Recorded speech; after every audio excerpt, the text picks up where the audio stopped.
पेश है एक छोटी सी कहानी, लोक कथा तीसरी बार। एक बार जंगल के राजा शेर ने सभा बुलाई और कहा कि मैं राजा हूँ, क्या मेरा शिकार के लिए इधर उधर घूमना अच्छा लगेगा? अब से मेरे लिए शिकार का इंतजाम मंत्रिमंडल करेगा। उसने सबसे शातिर मंत्री लोमड़ी को शिकार के लिए लाने के लिए कहा। लोमड़ी समझदार थी। उसने एक गधे से जाकर कहा, हे गधवराज, आपको शेर ने बुलाया है। गधा बोला, मुझे मूर्ख समझती हो? मैं शेर के पास जाऊंगा, वो मुझे खा नहीं जाएगा। लोमड़ी ने समझाया, शेर पहले जैसा मांस भक्षी नहीं रहा, वह बदल गया। वह आपको अपना राज्य सौंपना चाहता है, आप चलें। गधा वाकई बेवकूफ़ था। आप सब जानते हैं।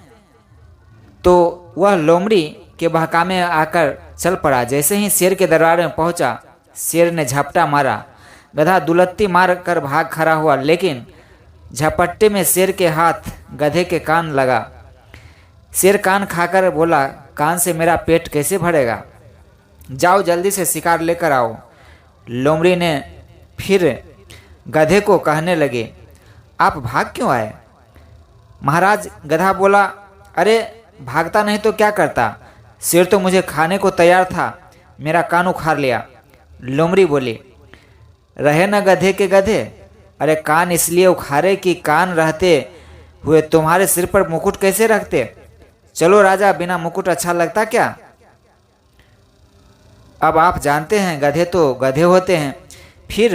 वह फिर चल पड़ा। जैसे ही दरबार में पहुंचा, भूखे शेर ने फिर झपट्टा मारा।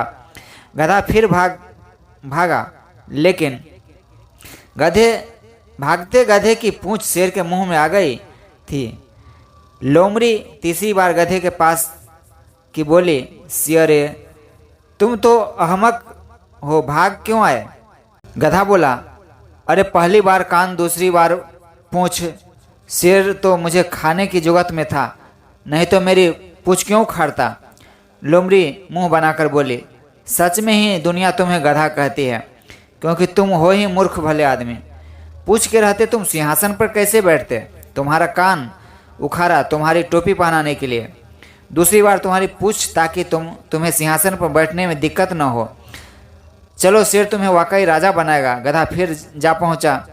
अब की बार शेर को उसकी मौसी लोमड़ी ने सिखा पढ़ा रखा था। शेर बोला, आओ गधे भाई आओ, तुम तो मेरे परिवार के हो, मेरे सिंहासन पर तुम्हारा ही हक है। गधा बेचारा शेर की चिकनी चुपड़ी बातें सुनकर शेर के पास चला गया।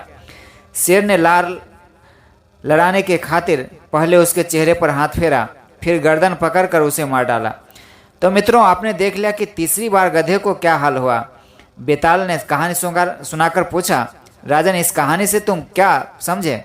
विक्रम बोला, यह कहानी है उसी तरीके की कहानी जैसे पंचतंत्र में है, यानी जानवरों के माध्यम से इंसानों को समझाने हेतु इसका उपदेश यह है कि जो तीसरी बार मूर्ख बने वह गधा ही हो सकता है। साथियों, ये कहानी आपको कैसी लगी? अगर अच्छी लगी तो हमारे चैनल को सब्सक्राइब करेंगे और ज़्यादा से ज़्यादा शेयर करेंगे। बहुत बहुत धन्यवाद।